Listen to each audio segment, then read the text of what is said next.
Good morning. With the help of Hashem, we are learning today's three parakim Rambam, Hilchos, Mitame, Mishkov, U'Moshav, the laws of the persons who impart Tumah to places where they lie, to places where they sit. We're going to start today with the first three chapters. Let's first read the header, the Koiseres. Says that Rambam, Hilchos, Mitame, Mishkov, U'Moshav, Yesh B'chlolon Arba Mitzvahs Aseh, and V'zehu Piratim. Number one, Aleph, is the din of Tumas Nida. Beis, din Tumas Yoledes. Gimel, din Tumas Zava. And Dalet, the din of a Tumas Zav. Ubir Mitzvahs Elu will be Beprakim Elu, starting with the first chapter. The first chapter is going to speak about people that impart this unique Tumah of Mishkav U'Moshav, as we will see. So it's normally the say that is that when you have a source of Tumah, even when they impart Tumah, the item that is acquiring the Tumah normally goes down one notch. So if the source is an Av, then that which acquires Tumah becomes a Rishon. The source is a Rishon, that which acquires becomes a Sheni, and so on and so forth. Mishkav U'Moshav, as we'll see, almost always will mean that certain people have such a high level of Tumah that if they lay on something that was meant to be laid upon, or sit on something that was made to be sat upon, they ride on something that was made to be ridden upon, that item not only acquires Tumah, but it acquires Tumah on the same level than the one who's imparting it. We will also be learning in this chapter about fluids that are from the body of these people and the status of those fluids. This chapter has 16 halachas, beginning with halacha aleph. So hazav. And we're gonna, we learned, and we'll learn again. A zav is someone who has semen released from their body because of some sort of internal sickness. Many people say this is what's called today gonorrhea, or it's something similar to gonorrhea. Right? It's all the Gemara in Nida speaks about various simanim which help us differentiate between the normal zera versus this secretion that renders the person into a zav, with all of the pratim that we'll learn in this chapter. The zava is a woman that has a flow of blood not during the days of nida, outside her regular time, with the general system of 7 and 11. So when a woman gets a period for that day, including that day, up until 7 days, including the 7th day, whether she sees blood or not sees blood the whole time, those are her days of being on nida. And the following 11 days are days that if she will have a flow of blood, she will also become tamei, but she will be called a zava, and there are a whole different set of rules. And nida is a woman who has a flow of blood during the time that will render her into a nida, and a yoleda is a woman that gives birth. So these are the four, and it's good to remember that throughout these chapters, many times that Rambam speaks about a zav, he doesn't only mean a zav. The zav is the first, zav and a zava and a nida oyeladis. Kol echad ma'arbatan, all of these four, they themselves are av ma'avoy satuma. They are tummy on the level of an av, which means that they are metame kelim b'mago. They impart tuma to utensils through touch, umetame yadam, and they impart tuma to a person not only b'mago, not only through touch, but also ubemasa, givaldik. In other words, carrying would mean, just for an example, that if someone who's tahor carries one of the four, they become tamei. Including in masa is what we call hesed. Hesed means to move without touch. You see, if I move this like that, I'm touching it, but I can push item A. Item A pushes item B. Item B pushes the zav. So there was a contact through movement that's also included in mas. And they impart tuma.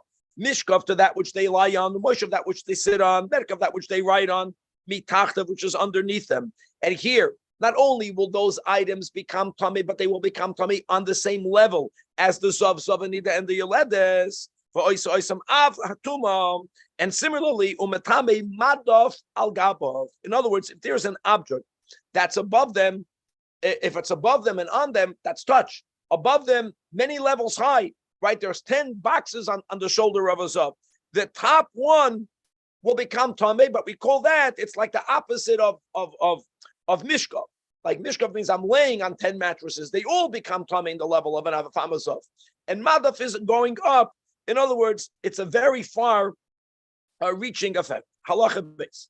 Echad zava ketana, which is a woman during those 11 days, if she sees blood on 1 or even 2 consecutive days, she only becomes a zava ketana. She only has to have shemeres yoim keneged yoim. She does not bring karbanos after she becomes pure. Nevertheless, during the time that she's still tamei, it's the same as far as tuma and tara is concerned. She's a zava.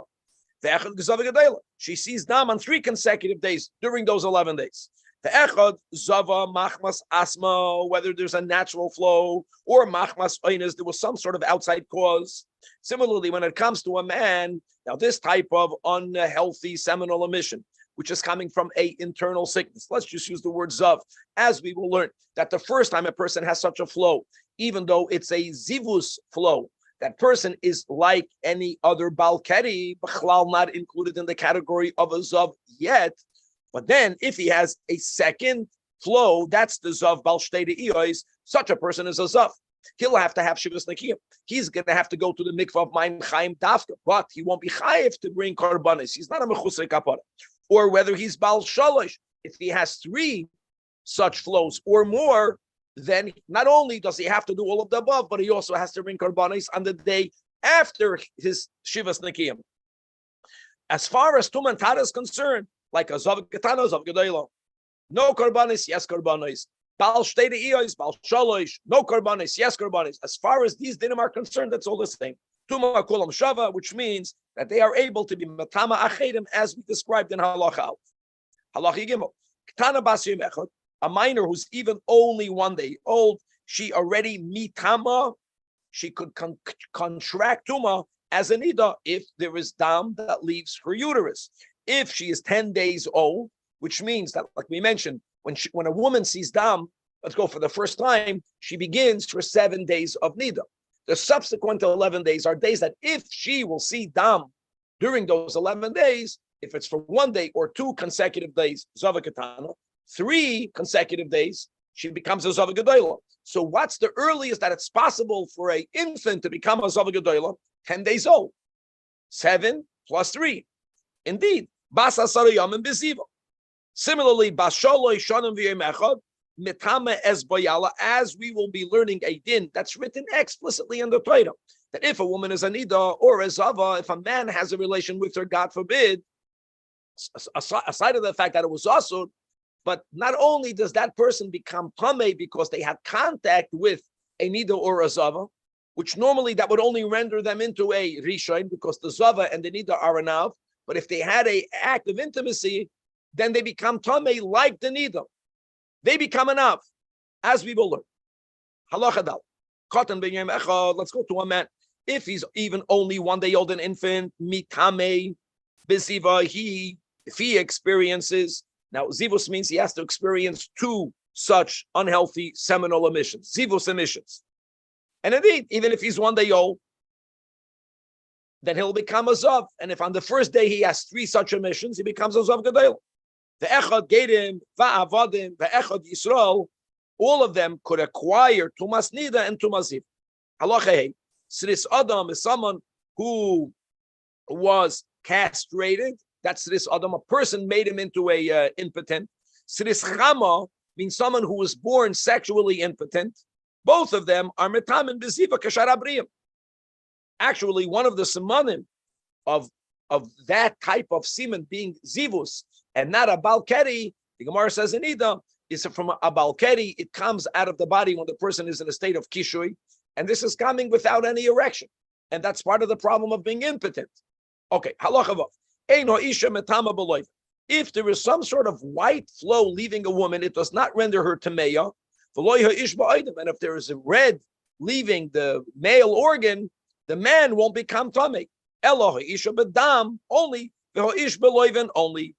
Zayin tumtum, someone whose genitalia is covered over, we don't know what their gender is, or an androgynous, someone who has both the genitalia of male and of female. We are stringent on both sides, which means betamin, they acquire tuma beloiven if some sort of white semen leaves their body keish, and they also become tamei if there's a flow of dam leaving their bodies like an isha. However, since we don't know whether he's male or female, whether it is male or female, and androgynous halachically we don't know whether it's male or female, so therefore, yes, we're machmid, but for tumasan only besafik. Now, l'may nafkamina whether it's vaday or safik. Tell you the nafkamina. Safik d'oraisa generally lechumra. But if such a person, for example, were to touch truma or kachim, being that they are only tamei besafik, the truma and kachim only acquire tuma misafik. On one hand, you can't eat it. On the other hand, you're not allowed to burn it. Toilin lefika chen sarfen aleim truma v'kachim, and also the ein chayavim aleim al tumas mikdashu kedashav, because you have a safek. Now, ra'a oidem v'loivim kiyachad, if they had both a flow of white and of red and white, whatever they are, vaday tamei. Then sarfen aleim asatruma v'sakach. Yet comes a chiddush. Aval ein chayavin alel biyas hamikdash.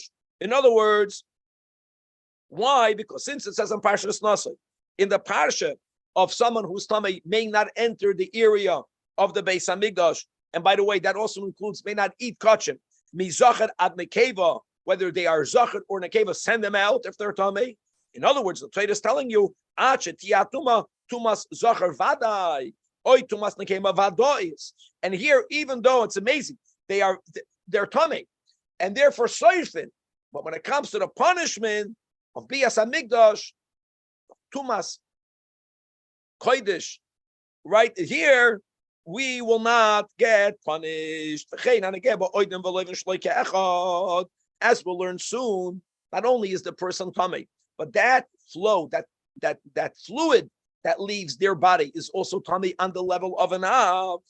Here again, what happens if you have both from this androgynous, both there was loiven and oiden, and someone touched them at the same time. So you can say again, mimanavshach, there's zichar tamei.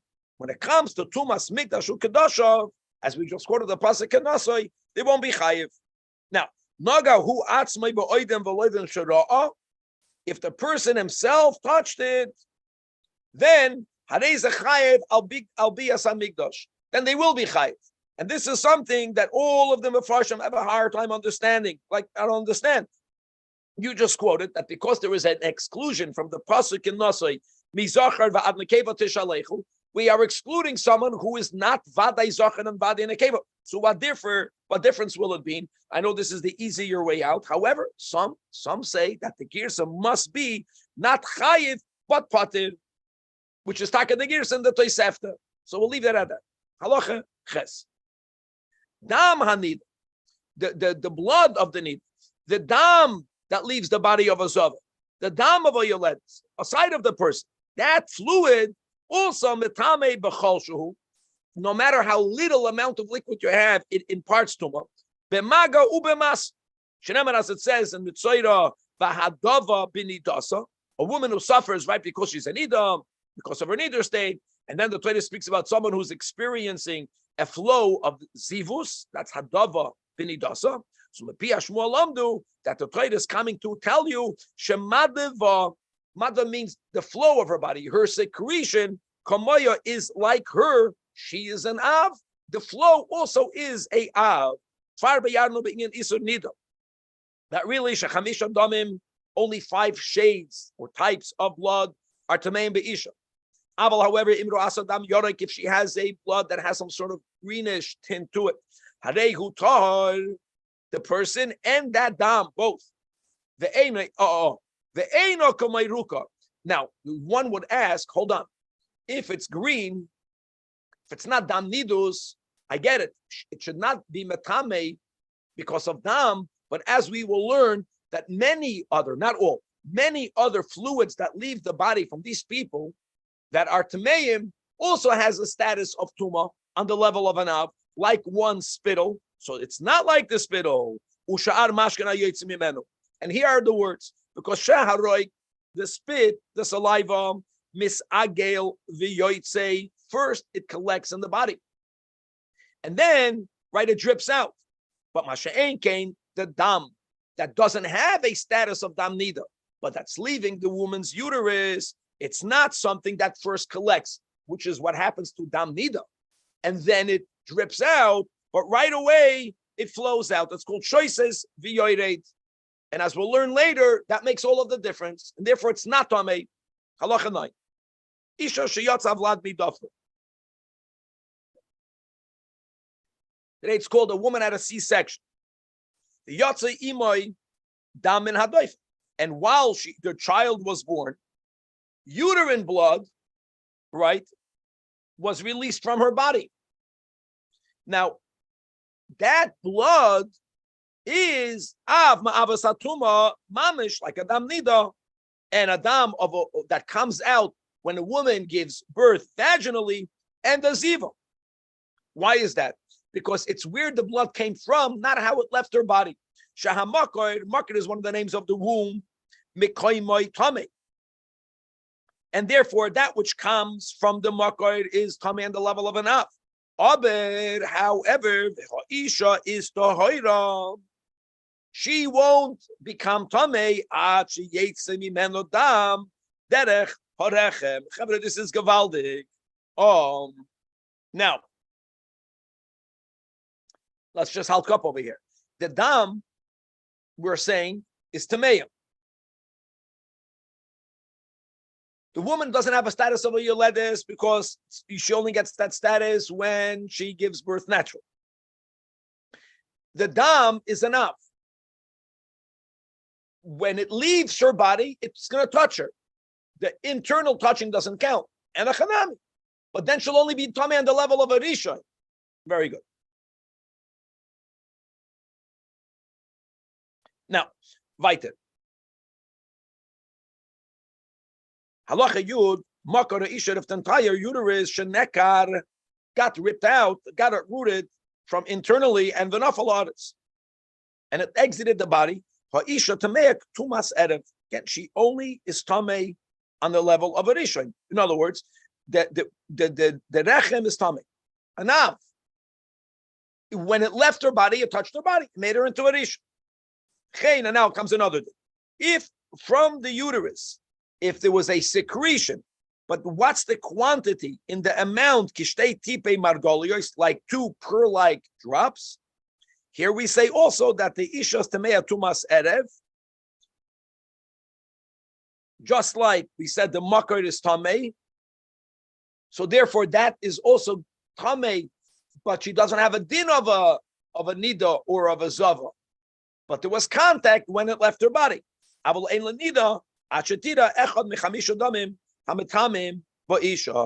we speak about kishtei tipe margolios, that also implies that if there's a lesser amount of fluid, we say it never came from the mark. As if taka some secretion left her body, but it was only in the amount of 1 drop. Because we say because when something comes from the makar, it's going to the quantity will be in the amount of these 2 tipos. Kishtei tipe margolios. Halacha Yud Beis. Zoi vayshol zav. Now let's go move on to the man. So this discharge of a zav, the discharge itself is an av ma'avasatuma kazav. Just like the man is tamei, so is the secretion on the same level. Shneimar zoi voi, his flow is tamei. And therefore, umetame b'mago b'masa, and again, there's no minimum amount needed. However, that's only when it's a zav. But as we mentioned before, that even when the semen is not like the zeras, the semen, but the first time it flowed out of the body, it has the din of a balkedi, both the person and the zera. When the iyarishayna shows of eino matama b'masa, yes, it's like shichva zera. Mago yeah, masa no. Beimi ish gadol, beimi katan. Because of the din that harei harei harishayna is only like keshichvas zera. Okay, so clear. So now we already know that shichvas zera is matama b'mago, but not b'maso, as we have in Ilchashar of Esatumois Perikei. Halacha v'chein in the middle of halacha Yud Beis. V'chein hamishkavois v'hamoishavois sheyoshev aleihem. From when he had the Iyarishayna. they remain tohorim. Now again, guys, if there's contact, that's something else. We're speaking about there was no contact. Something that can only acquire tumah because it was under, not directly, indirectly under. She's not a zav yet. As we learned in Ilchos Mechusrei Kapara. And we don't say retroactively, now that he had the Iyah Shaniya, aha, Zarai, it doesn't work that way. Now, Ra Achas Meruba Kishtayim, we also had that above. If there was a discharge that left the body as long as two, it means the time that it takes for a person to go to the mikveh and to come out of the mikveh and to dry oneself off, if during that time period there was a long discharge, so we say that has a din of 2 re'iyos, but what renders it the length of the discharge? So only the end of that flow has the status of the zoyva shalzav. Enitami ella hamesid tipa achroina, because until the tip achroina you don't have that shear, and all of the beginning has the din of zera that's not the tamei b'masa or behesed, which is included in masa. Halacha Yud Gimel. The iyar is shayne shomet soidam metama b'masa. Why? Because he's a mitzoida, and that's what it says. Kol tzarua v'chol zav v'chol tamei lenefesh. The Torah makes azas smichus to teach you harei hatzarua will be like a zav gamur, meaning zav gamur zoivoi is metame even b'masam af mitzoida, even though it's only his first emission. He also harishayna metama b'masam. Halacha Yudalit. Now let's move on to other bodily fluids. Rukai zav, the spittle of a zav. The shichva, he's already a zav. And now, once he's already a zav, the shichva zaroi, or umei ragl of his urine, all of these three are similar. We already had the words before that misagel v'yoitza, right? It doesn't just flow out of the body. This naturally it gathers and then it comes out. Kol echad mishlashtan af tuma din toida. And umetame b'cholshu b'mago b'masa. So don't get confused. When we learned before that zera, right, is not metama b'masa, that's when the zera didn't leave a zav. Once it left a zav, it's metama not only b'maga but also b'mas.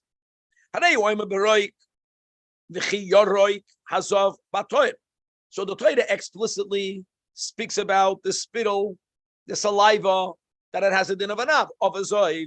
And now we say, Mei Raglov, the Shichva Zaroi, Iefsher, Shalo Yia Bahem, Tzitzuche Ziva Kol Shohu. Aha. So Roik, the Torah speaks about. And the other two, you don't even need that. There has to be in there some seminal fluid. And like we said, it's Metame B'Kol Shohu. Halacha Tezvav. Echad Zav, Echad Nida, V'Yoledes, V'Zava. This is not only a din of a Zav, Kol Echad Mehem, both their saliva, their spittle, rukai, and umei raglov has a din of avatuma kazov. And the chaim kamakim shenoimer b'halachas elo. The Rambam says, whenever I will say in the future the word zav, I don't only mean the zav, but echad hazav, the echad sha'ar harba'ah. And the final halacha of this chapter, halacha tes zayin, tisha mashkin bazav. There are 5 fluids from a zav. Shloisha mehen are av hatuma. And what are the 3 that we just mentioned? Repeating them, reviewing them. Rukai, his saliva or spittle. The shichva zaroi, and his semen. Umei meraglav, and his urine. And kol echad mehem are metame adam v'kelim, no matter how little the amount. B'chol shuhu k'moy shebiyarnu. That's the first 3. The next 3 is ushloisha mehen has a status of avlad hatuma. They only have a din of a rishoin. The Elohein, what are the next 3? Dimas enoi, the tears of their eyes. The dam magei fasoi, and blood from a wound, and v'chalefa isha, and milk from a woman.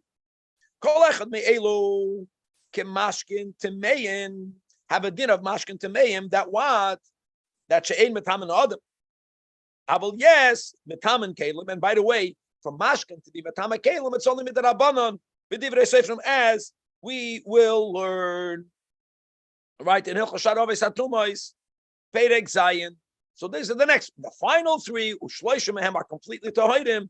The Elohein zei asay, their sweat. The lechas rucha hayoytzeis mimenu, and pus. that leaves their body, if there's such a thing, they have an infection, and v'hara'i and their feces. Harei elu hasholosh min hazav v'chaveirav kemoisan mishar ha'adam that are completely tohida. There's no tumah in it, and therefore it cannot impart tumah. Now, koichoi v'noyoi v'riroi, one's phlegm, one's spittle, umemei ha'af she'eloi, and one's mucus. All of that has a din of rukai. Whenever we speak about the roik, saliva, it also means, if there's phlegm in it, mucus in it, that we already mentioned that they are tamei on a doiraisa level, and they impart tuma both b'maga and b'masa.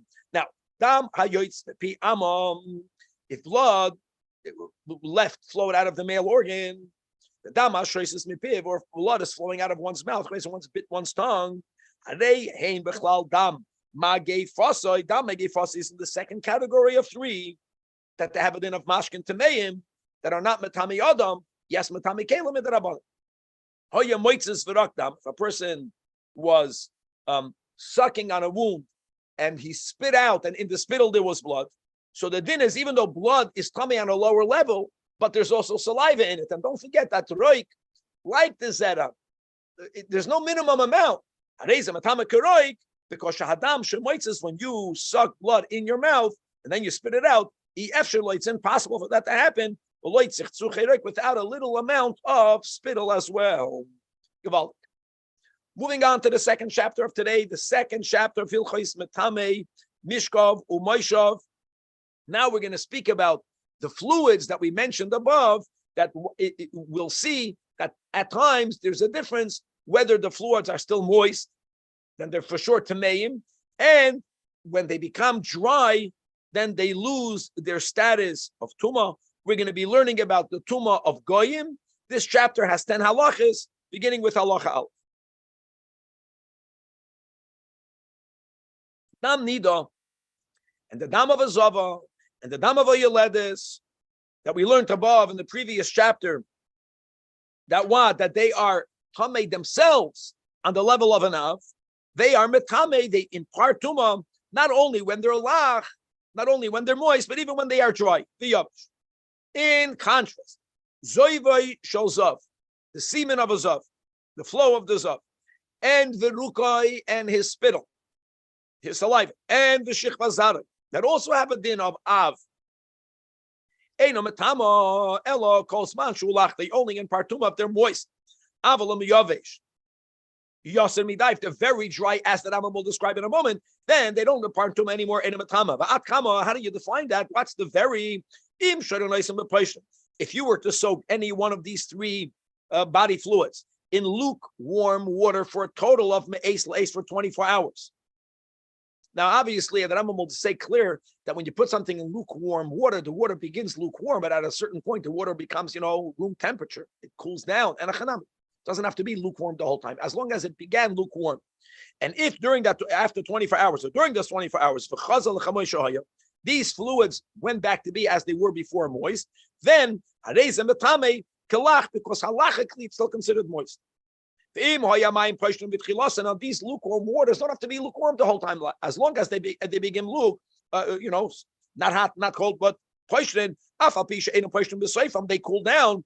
That's also a siman in which we say, on the other hand, that if it did not go back to the way they were, even though now the water is cold, it's cold for the rov of the time, then it has a din of yavish. Who gave us that shir? That's the Masoidas that we have from the Chachamim, back to Moshe Rabbeinu, all Misinai. Halacha base. Pishtan, a flax, that was being spun by a woman, and what happens is that while she's spinning it, every now and then she puts her fingers in her mouth and she uses her saliva to help her do what she's doing. So one will maybe think that, there's the roik of a nida. Not a problem, because we learned in halacha aleph that their roik is only metame when it's lach. And at the time that the flax is ready, we presume it's all yavesh, and therefore hamasitoi will be tahoir. Very good. But if we know it's still moist, then yeah, there's a matama. Halacha gimel zov shiniach piv al piakois, when a zov puts his mouth on the edge of a cup, but he didn't yet drink. The nimlach shaloi l'shtoisoi, and here again the roik of a zov, when it is there, it's going to be matama, right? And we said b'maga, even b'masa, even hesed. Here hamesa desakois will be told. Why? Because as long as you did not drink, even though they put their lips on it, there's nothing there yet.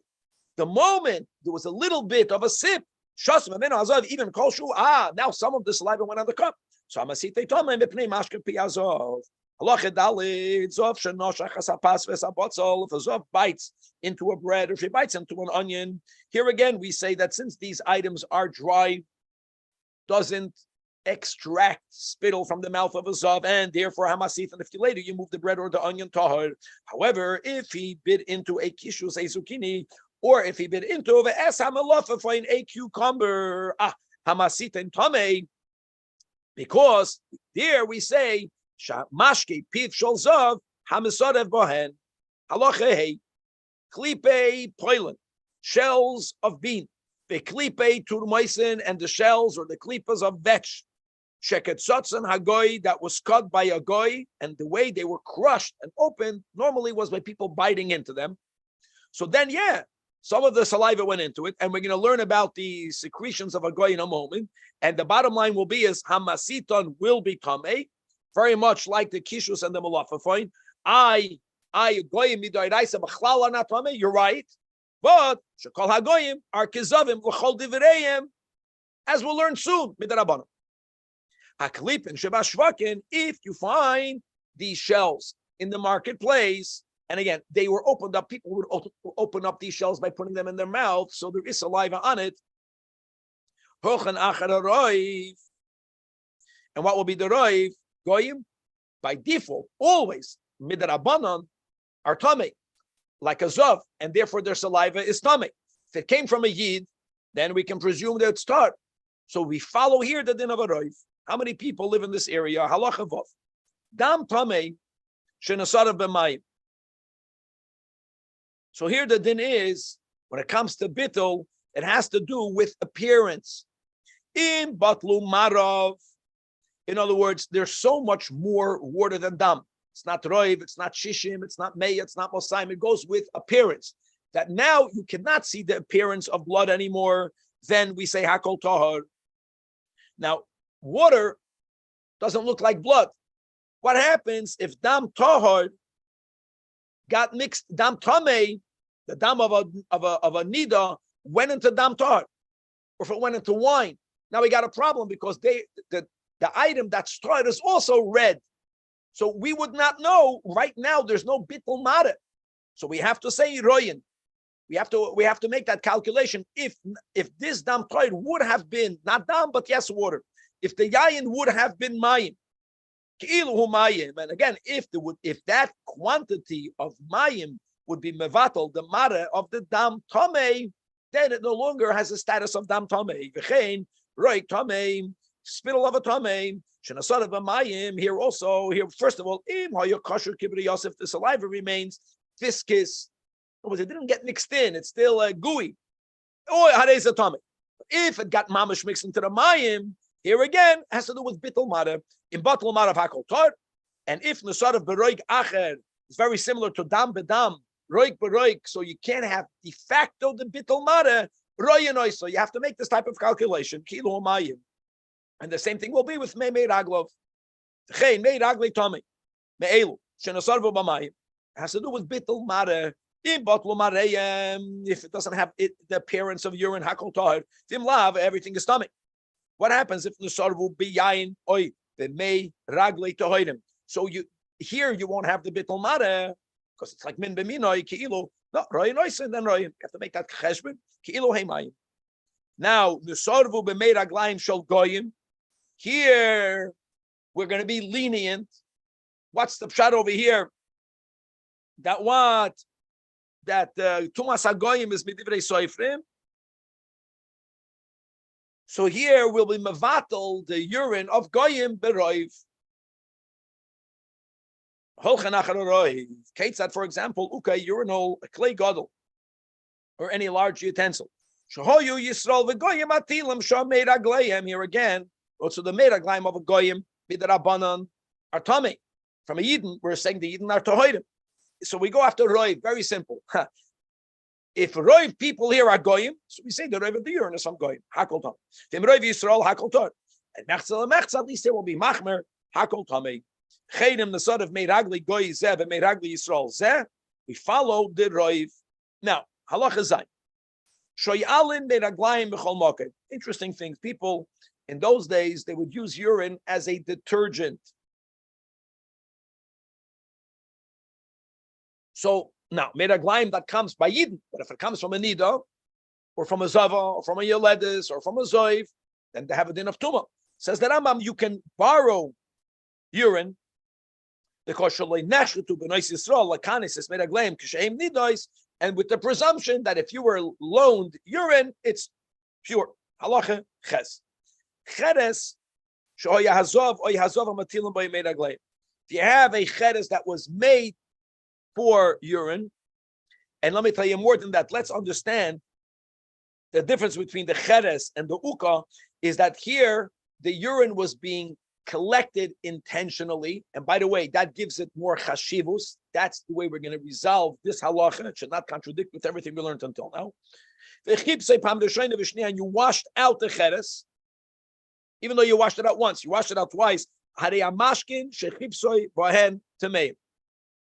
In other words, like we're explaining, that if you have a keli that was used to intentionally save urine, the urine has more chashivus, and washing it out even the second time, there's no mata here. It's still going to remain tamei. Only pam shlishis to hide him, and it makes no difference. Ben shechibsu b'mayim, ben shechibsu b'meiraglayim. Sharei lo nisha b'lachluch is meiraglayim orishonim, because once you wash it out for the third time, there'll be nothing left over. And here you have to have nothing left over when it was gathered intentionally. Halacha 9. Zova's about to go to the mikvah, and she feels internally that her urine is leaving her bladder. Did not leave her body, but already left her bladder, and she quickly went to the mikvah. And right afterwards, she urinated. Now there's a suffix in halacha. Do we say that this meiraglaim is from a zava, or no? Now de facto she's tahira.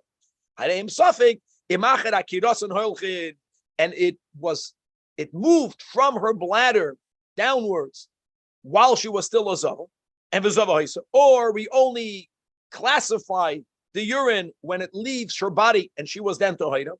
So we have a doubt. So there's a halachic doubt. V'chein goya shenekru meiragleha. And in this guide of a tavla, same concept. The tilamayim right after she went to the mikvah, and there's a suffix imachet akiras and holchin, and therefore v'hareihin k'mei ragli hanochi oyachad hayetzia, v'hareim k'mei ragli yisrael hatoidim. And as we already learned in the previous chapter, the big nafkamina will be that if such a person or such a fluid were to have contact with truma and kachim, so can't eat it, can't burn it. Toilin halacha yut. Final halacha of this chapter. Ha'avodim. We're speaking about avodim. Kananim mitamein. They contract tumas ziva and nida and leda like yidin, because they have a status like yidin for these halachas. However, on a biblical level, aval goyim ein mitamein. They do not acquire tuma. You know, it's machlal as a rule. A living being is not tamei. When something that was living dies, then you have different levels of tumah. True. The only exception is a yid. But goyim no. Ein metamin leibesiva, v'leibenidus, v'leibeleda. That's din toida and shenema.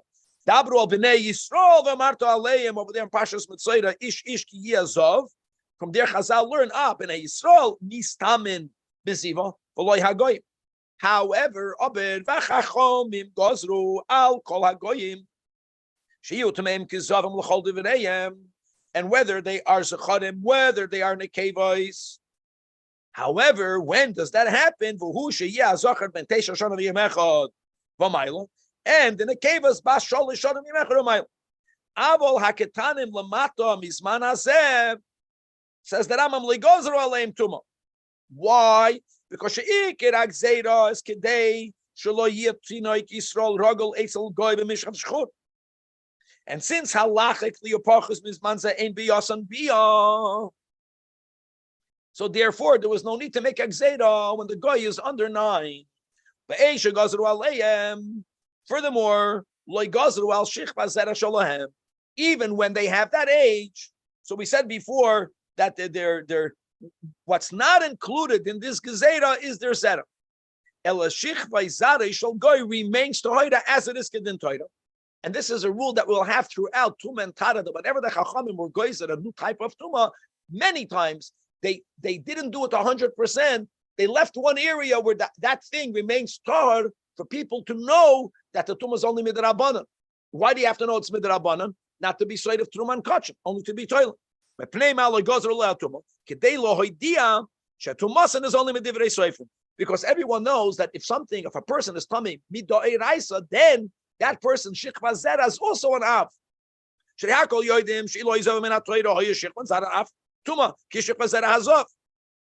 And by the fact that their zera is toid. So so yeah, if a guy touches truma, it'll be metamit, but only midrabanan. Which will be asur, even though it's tamid midrabanan. Nimtzei salame shazoi vayshal goy, not the zera, this unhealthy semen, the dam nida oy dam ziva, and the veleda shal goya, and the goya themselves. We spoke about the age of 9 or 3 or up. Afal pi shehem nikiyam midam, and or vizoiv, and also v'roi kagoyim and lumemi ragleim, and let's go weiter because they have a din of a zov who's matame even by mishkav v'moisha umishkavan umerkavan.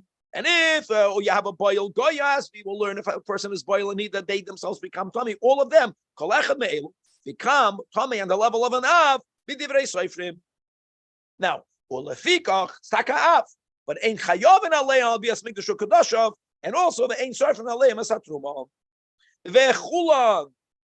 On the other hand, they are all going to be mitam, and they will impart tuma even to Adam v'kelim, because something that's tummy on a level of a rishon midoi raisa cannot impart tuma, not to Adam, not to kelim. We'll see again that mashkin could impart midrabanan, not to raisa. B'mago mitamin Adam b'masa k'may hazov l'chol davar, because they are av.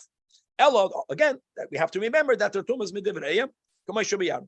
Now the dam hanachris keruka uchemei ragleha, which is how we started this chapter.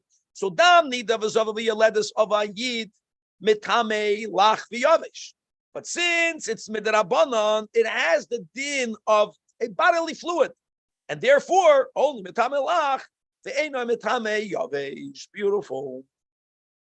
Moving on to hilchos mitame mishkav v'moishav perek shlish. Here we're going to introduce a din that we just spoke out about of a boil nida, God forbid. That normally when a nida has contact with another person through maga or masa, that other becomes tummy on a level of a rishon.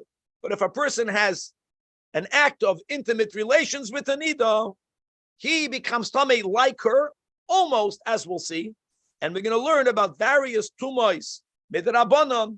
This chapter has 9 halachas, starting with halacha aleph.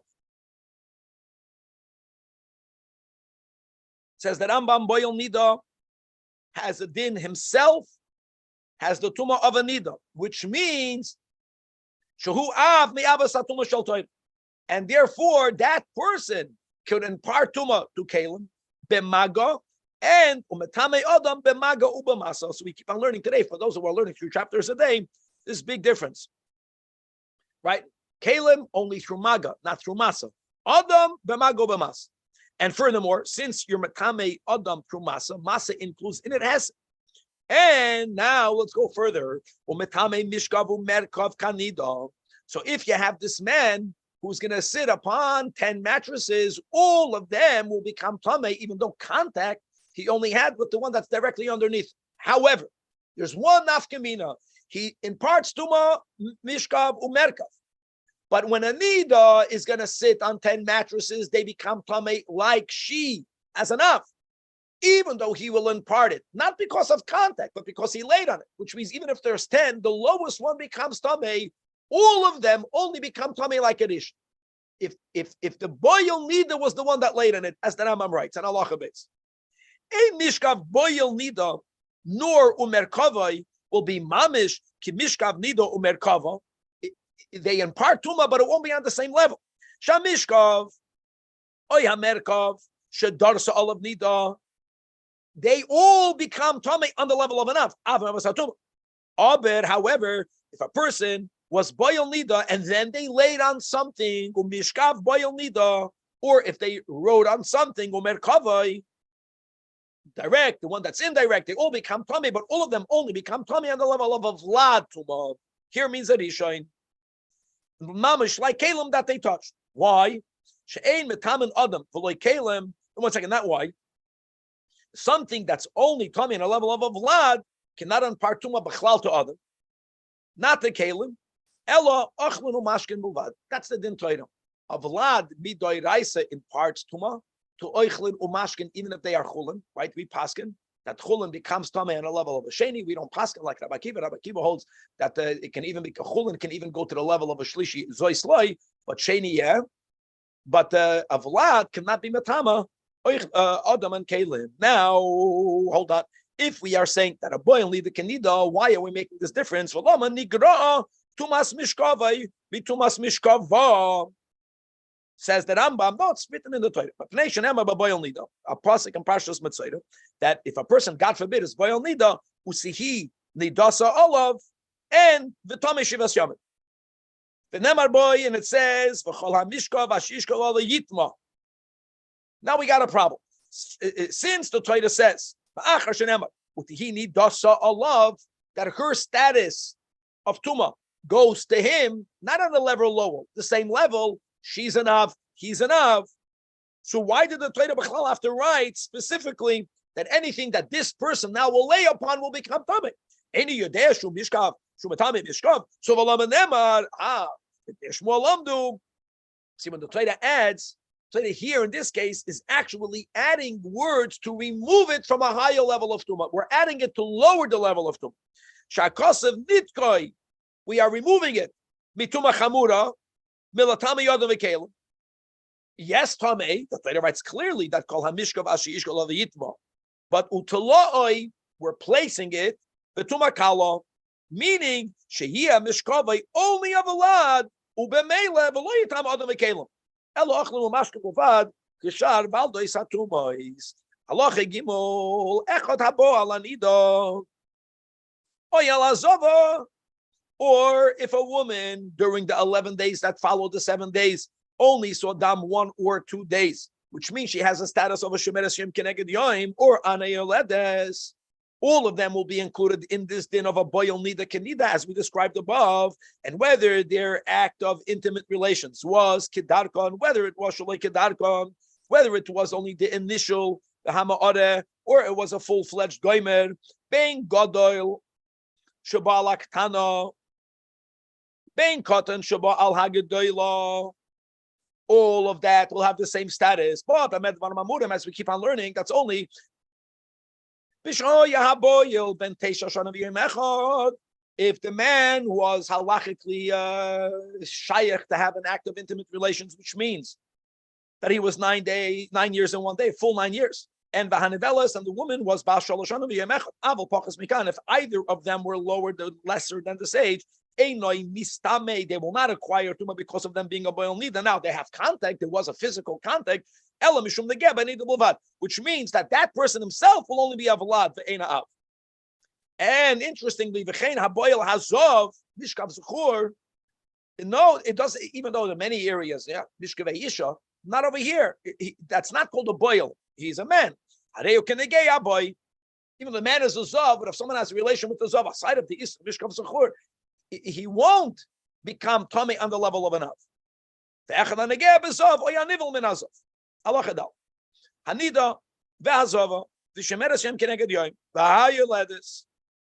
Now we're starting, and really we're going to have a lot more in the next. This will continue into the next chapter. But now let's say the following. Kulan mitamois lemafreya me'es le'es or mipkid lepkid. So here we go. A woman has a flow of a woman now becomes a nida. Now we're going to learn a lot whether she has a vesas kavua, which means that she has a very fixed time when she sees her dam nidus. Zava by default means it's something unusual. It's not on the regular cycle. She just had her period, right? When it's not in the usual, we are afraid that maybe she had a flow of blood, not now when you found it, but it already was there before. And indeed, we go back.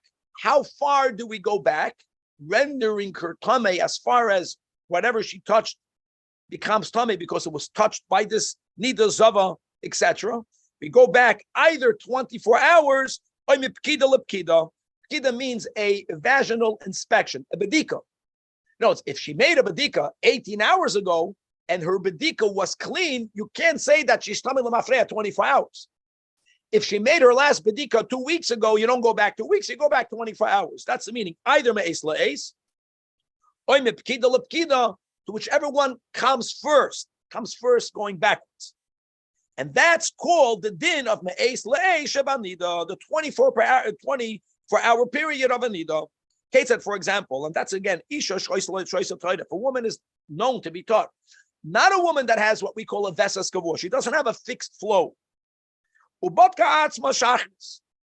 Which was very common, especially when we were practicing the dinim of Tumah V'Tara, aside of whether she's muteris labayla or not, she made bedikas to make sure that she's tohida, whatever she touches remains pure as well. She made a bedika in the morning, and it was tohid. And b'chatzi ayoyim, and at midday noon, batka atzma matzadam.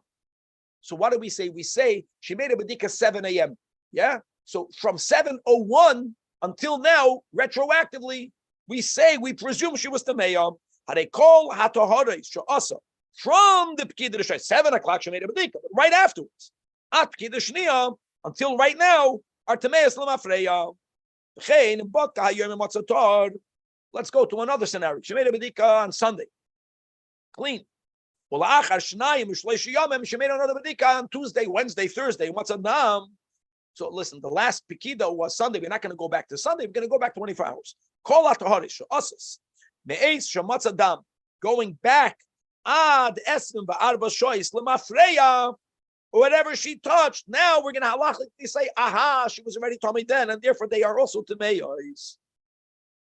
Now, the Rambam spoke about the woman who's making a bedika, not connected to intimate relations. Now, there are times that a woman, whether it is Me'ikradin, whether it is Bal Nefesh, that a woman is going to make a bedika prior to Tashmish and after Tashmish. So he says like this, that the age, Achar Tashmish, the examination, if there is an examination, if the woman made a bedika after she had intimate relations with her husband, that has a proper din of a pkida because she makes a proper bedika. However, if she were to make a bedika right prior to Tashmish, since she's in a rush, so we don't consider that to be a bona fide, a full-fledged bedika, and it won't count for these dinim. Einam kepkida, because she ain't a bedekas boyaf. Halachei. Now, what happens if you have a woman that has a vesas? That means halachically, we call this today a vesas kavua, a woman who already established halachically that she sees dam, she gets her flow, she gets her period at a specific pattern. There is a specific pattern. And she sees dam during that time. Here, these are the words. Da yoshata. Now, that was enough. Now she's Tameya. Now you found the dam. We never go back. Because why would we go back? We already established she has a vesas, and here, right there, she saw dam during that vesas. Now, higia shas vesta v'loy botka atzma. And ula'achar yom and botka matzah dam. Yes, adesu Tameya lamafreya. But here we say even more chamor. Not Tameya lamafreya, either me'es la'es or mepkida lepkida. Since she has a vesas kavua, and she only made the next bedika 2 days later, she'll be Tameya back the whole 2 days. From Shas Vesta. And that's called Tumas Vesta. However, if she didn't make a bedika during her vests, and 2 days later she makes a bedika and she's Tahoira, then we don't say that. Then but you cannot make her Tameya Stam. But if she finds dam later by a woman that has a Vesas Kavua, you will go all the way back to Shas Vesta. So there's a big leniency and there's a big chumrah, there's a big stringency. Halacha vav. Kol isha sheyesh lo veses. The Rambam is telling you how this works. The fact will be that Targish Ma'atzma, she will also experience either the mepahekes, she'll be yawning, connected to the onset of her flow, or she'll be misatesha, she'll be sneezing, or she'll feel a heaviness in the opening of her stomach or in the lower part of her body. The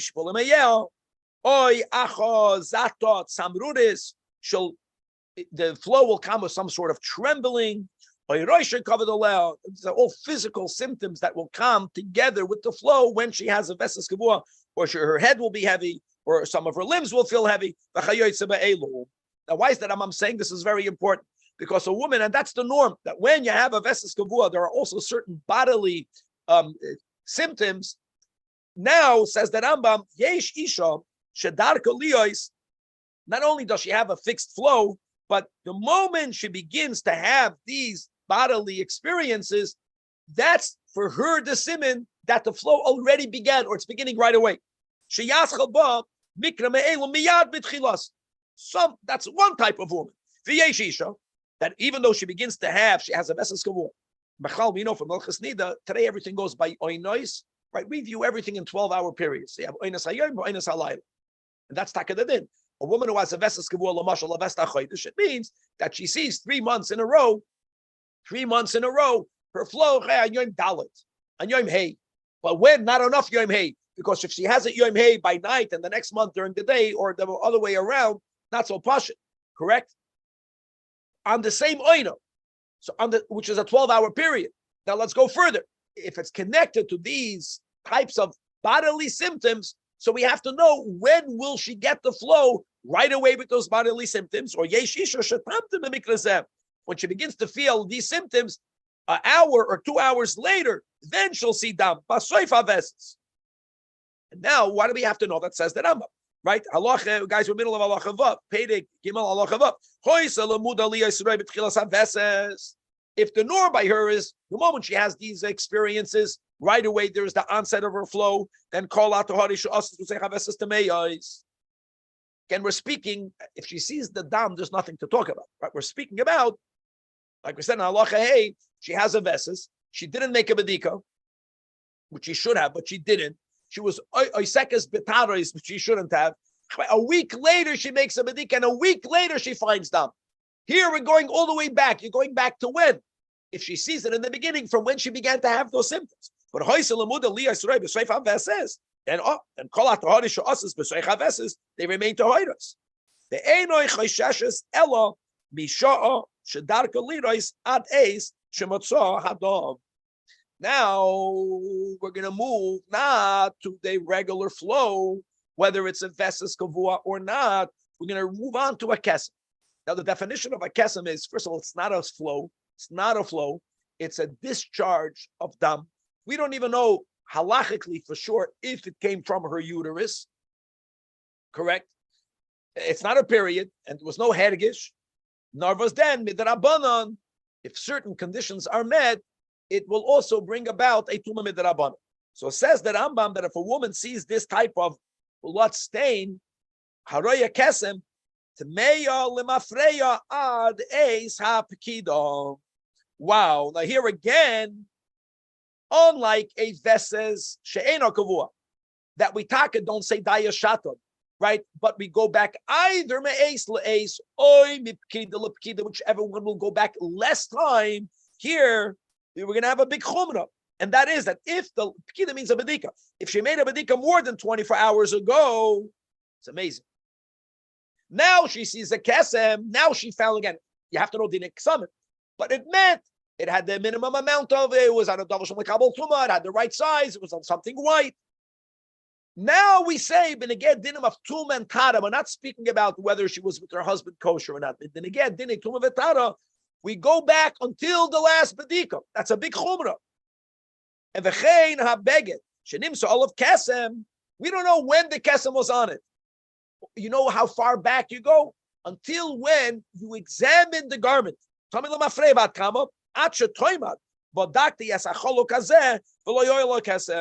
And bedika dafka. Bedika means not, I washed it a week ago. It's not good enough. No, because maybe it had the blood stain and it wasn't washed out. Afila keeps oisa, even if she washed it out, but she didn't make a bedika, I don't care. This beged, now guys, that's very important. That means that if I know that this beged was in contact with something else, don't forget, dam has a din of av. Av is metame adam and kalim and oichlin umashkin. It's a big chumrah. So this is such a big yisoid. Just a chazah for people that are coming on right now. When people begin learning the Masechtas Nida, right? So everyone knows, whoever learned that Masechta, the concept by Tuma and Tara. We're not speaking about between husband and wife. The concept of Tuma Lamafreya. But Lamafreya, everyone knows, it's 24 hours. Or if there was a bedika within it, even less. Here the Rambam is establishing that a woman that has a Veses Kavua, and she didn't make a bedika during the Veses Kavua, she made a bedika a week later, if she finds dam, then she's Tamei Lamafreya until the Veses Kavua. And if you have dam of a kesem, the woman is Tamei until the last bedika, even though it's more than 24 hours. And the beged is Tamei Lamafreya more than 24 hours until when you know you were boidik the beged. Yavaldik. Again, a filo keeps furthermore, even if the kesem is moist, come on, if it would have been there for 2 days, it would have been dried by now. We don't say that. Why? Maybe. I know it's a chumrah. It's not a vaday, but the din is it's tameya. Why is it moist? Because maybe water fell in it right now and it made it moist again. All of the women that don't have this din of Tumah Lamafreya, they are called women that die on Shatan, as we will begin learning in the next chapter, Perek Revi, the Arba Noshim die on Shatan. Here, Gavaldik, at least their ksamim won't be more chamut, it will be like their flow. That just like if they see dam, normal flow, you don't go back retroactive. Same thing. However, yes, that had to meyois lemafreya. Let's go like this, guys. Metamois mishkav umerkav lemafreya. Wow, making that into an av. That now the mattress in the bottom can be metama adam will be godim. That's called adam and kalim. V'chein rukon umemed agleim. As we learned today in Perek Aleph, also Tameim Lemafreya. And now look how Chomer this becomes. And when it comes to the Tzamid Pasal, as we have in the beginning of Parshas Chukas, when it comes to Tumas oil, they are saved. Whatever is in it is saved from Tumas oil, but that's only because Tumah, it only acquires Tumah from the inside of the utensil. Since it's sealed, Tumah doesn't go inside. Hold on. But if a Zav moves it, when I move this keli, I don't care that it's covered. When I move it, I'm moving the ear inside as well. So therefore, we know that the Hesed is not saved by it being Tzamid Pasal. So here also, however, Avol, Einon Metamois es Haboyel Lemafreya Mishum Boyel Nida. Wow. But it's not that there is no Tumah for Tumas and Taras at all, but not on the level of an Av, El Mishum Negea Bilvad. Azoy. Now, Choloroy Kesem. Haboyel Oisa Ma'achar Shenimtza Kesem. So we don't have retroactive, but going forward, yes, Tommy Mishum Boyel Nida. Now you have to remember one thing, my friends, that if Tumas Kesem is Midrabanan, right, that's the way we paskin. Okay, I get it. The concept of Boyel Nida is Doiraisa. The Boyel Nida that the Rambam is talking about, if the whole Tumah is only Midrabanan, the Boyel Nida will also be Midrabanan. But the Rambam wants to make it clear that this Gavaldik cutoff, that everything goes back to Lemafreya aside of the din of a Boyel Nida. It, yes, is a din of a Nageya, is only the Lemafreya. Bikanu Lahaba, Avada, you have a din of a Boyel Nida. And the final halach of this chapter, halach tes, Beuberes, a woman who's pregnant, who the fetus is hand. left the woman's womb, left the woman's body, and the hand went back in. So first of all, the din will be that imay tameya leida. In other words, as far as Tuma is concerned, that's called a Yoledes. Now, it's very important to remember that there are other dinim that we don't practice now. The dinim of Yemei Toyar. That as far as, when do you begin the count that the Torah speaks about on Tazria, right? 7, 33, 14, and 66. It doesn't start from when the hand left. For that, you have to have Roiv Havlad or the Padachtoi, right? The forehead. I know that. But we're not talking about the dinim of Yemei Toyar. We're speaking here about the din of Tumas Yoledes. It's amazing. It's amazing. It doesn't go together. So here, even Tamei later. The Tumas Yoledes Yod, the Tumas Me'es Le'es, or Mepkidul Lebkidul Mafreya Shobarnu, and the Tumas Vestais, the Tumas Ksamim, all of that is Medivrei Soifrim, and therefore it has a din of Tumasan Besafek. And let's go back to what we learned today in Perek Aleph. That's very important to remember. So, when it comes to today, right? Today meaning a second before Mashiach, that we're not yet practicing properly Tumah V'Tada Dinim, but we're practicing Tadas HaMishpacha. There is one big nafkamina nowadays between Tumah D'Oraisa and Tumas Kesem. The nafkamina will be B'negei Dinei Vestais, right? We have to keep a calendar, but we only put into the calendar a flow. Yeah, kavua, not kavua. Kesem, all the dinim are the same. That if it has a din of a kesem, you have to wait 5 days by us, and then you have to have shivas nikiyam, etc. But it doesn't go into the calendar. But we're speaking about something else. We're speaking about the din of tumah and tara. There's a huge nafkamina. If someone is tameya only because of a kesem, then if they touch him, they touch truma, even though you're not allowed to eat it, you're not allowed to burn. You're not allowed to burn it. That's the whole din. Well, lefikach ein surfing aleim truma v'kachim. Elo, what we call toilen. Toilen means you have to leave it hanging. You have to wait until it becomes tummy on a level of a doiraisa. Or it becomes invalid on a level of doiraisa. By kachim, it's easy. To ubar tsurasan. To ubar tsurasan doesn't mean only physically. It means, like we keep on saying, if it's lina, sulina, and then you get to burn it, then you have to burn it. Chein, another than if you have someone who behaves with their chulin on the status shenasu al taras hakodesh shenitmu be'elu, only toilin, because kodesh doiraisa is only toilin. Avo, listen to this.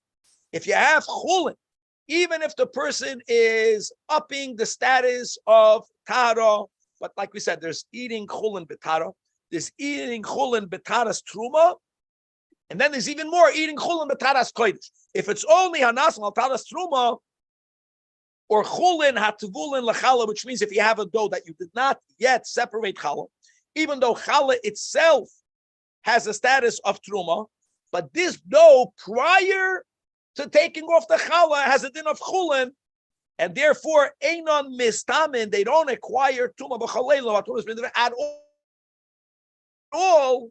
It's amazing. And now if will separate challah, the challah is completely tohira, and the kohen eats. And Neitz Islam, it comes out, says that Rambam shkolachas meila noshim, that all of these women, mishkavan, umerkavan, veruka, umemei ragleim, uboyel, roye kesem, ma'achash nimsa kesem, uboyel yoledes, even ma'achash yotze ever v'chazar, kulam avois tumais midivrei soifrim. Chavra, that was gavaldik. That was a great opening. To be continued. Could have slept a couple of more minutes. Guys, tomorrow, Shad Abbas